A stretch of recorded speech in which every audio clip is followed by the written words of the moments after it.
Joining me is Angela Kosar with Pumped Up Training. Remember, we were just going to say I want to do the, what would Arnold Schwarzenegger say? Pump it up.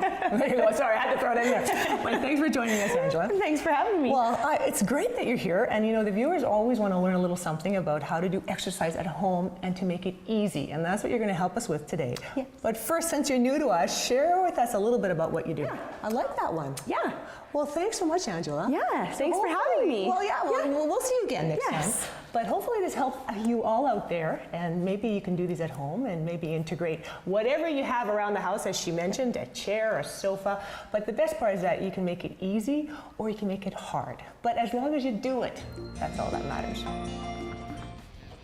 Now, Lori, we're doing the chest press. Is this the resistance program to a part of your program? Is this something you like to do?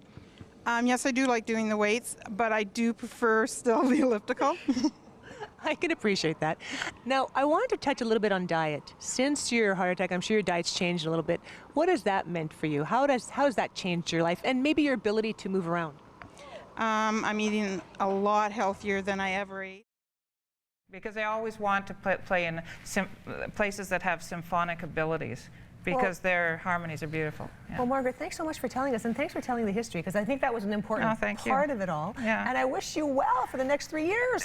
Thank you very much. You know, maybe you'll get a few other, organizations that want you to work with them. Well, they certainly know everybody in Branson. Well, yeah. So there you go. Thank you so much. And so if you love that Western kind of music, remember, it's Western, not country, this is something you need to go to. And bring your grandparents, your great-grandparents, whoever is alive who loves Western music. It's lovely, and I think you'll enjoy it. Coming up, we have the Mackenzie Art Gallery.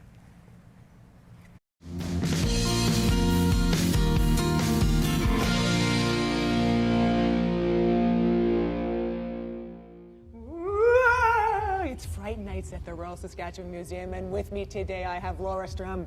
Hi, Laura. Hello. Nice you joined me today. So we're here in the auditorium. You hear some spooky sounds, and why is that? We are getting very excited for our Fright Night movie. So we're trying to get everybody in the Halloween mindset. Okay. Well, you see we have our little hats, and we're just missing a little bit of candy, but that's going to come later for sure. So tell the viewers a little bit about what the Fright Nights are. Now, you have this pretty much every year, right? Well, this is the second year that we've done it. So last year we said we wanted to do something for Halloween. Okay. What is an addiction, and why does it consume the addict?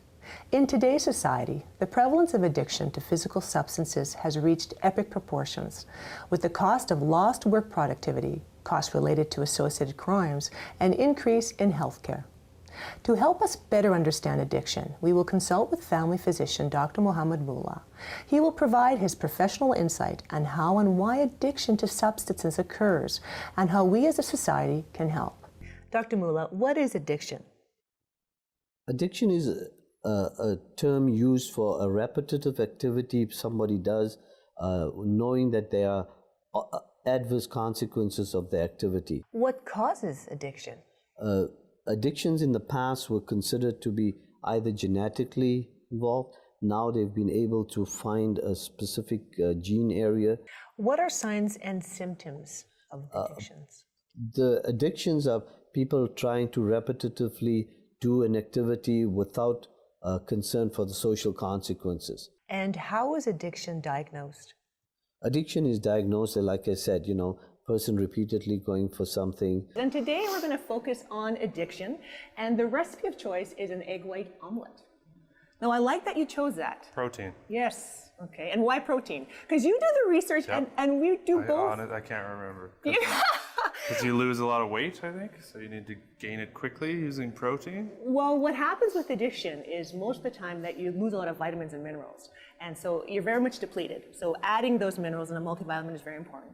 But keeping your energy level up is very important too, because it keeps your mood up. So you're more apt to maintain what you're trying to do, which is get away from the addiction process. So you're actually right. So the energy levels will be maintained with protein, carbohydrates, and low-fat diet. So you chose a wonderful recipe. I love that you do the research as well. That's such a touching story, and that's where your funds are going to today. So make sure to call 565-5300, or you can go on the website as well at thehumanesociety.ca. And with me I have Sarah, who actually adopted him and saw him on the first day, Armstrong that is, when she went to work. Is that right, Sarah? That's right. It was my first day working at the Humane Society, and my boss introduced me to Armstrong.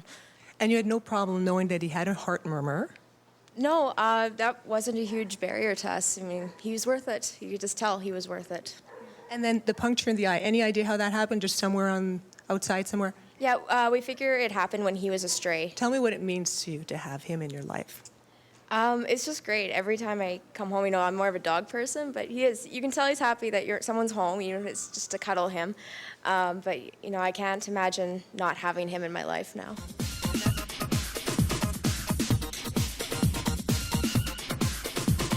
Hi, I'm Georgette Lessard-Boyer, and joining me today is Sonia Clifton-Rempel at Studio S Fashion House. And today is her inaugural spring fashion show, so we're thrilled to be here. Hi, Sonia. Hello, thank you for coming. Well, you know what? I had to be here, right? You knew I had to be here. So tell me, what inspired you to open your store? Well, the store's been open since September of 2013, so we've only been open 6 months. And I used to work in the film and television industry as a costume designer. Share with me a little bit about the atmosphere in your store. We know that in boutiques sometimes people are a little shy to come in, but tell me a little bit about that. And maybe about your fabulous ladies that you have working with you and what makes them so unique. We have here at the store a great team. So I'm the owner, but I also have a fabulous staff of 2. So we'll just take the lid off the Diet Coke. This is a safe distance. I'm a safe distance right now, right? Well, right now. You tell me when I'm supposed to move. I will. So we're going to screw this little fountain onto the top of it. And then I'm going to give you this string, and when you're ready, you can pull it. But how strong, like how? It'll just pop right out, but where you're standing, you'll get soaked. So back up over here. Who said I had to wear a raincoat today? No one. It's like, okay, so how much do I pull? Yeah, it's going to do it. Pull hard. Oh.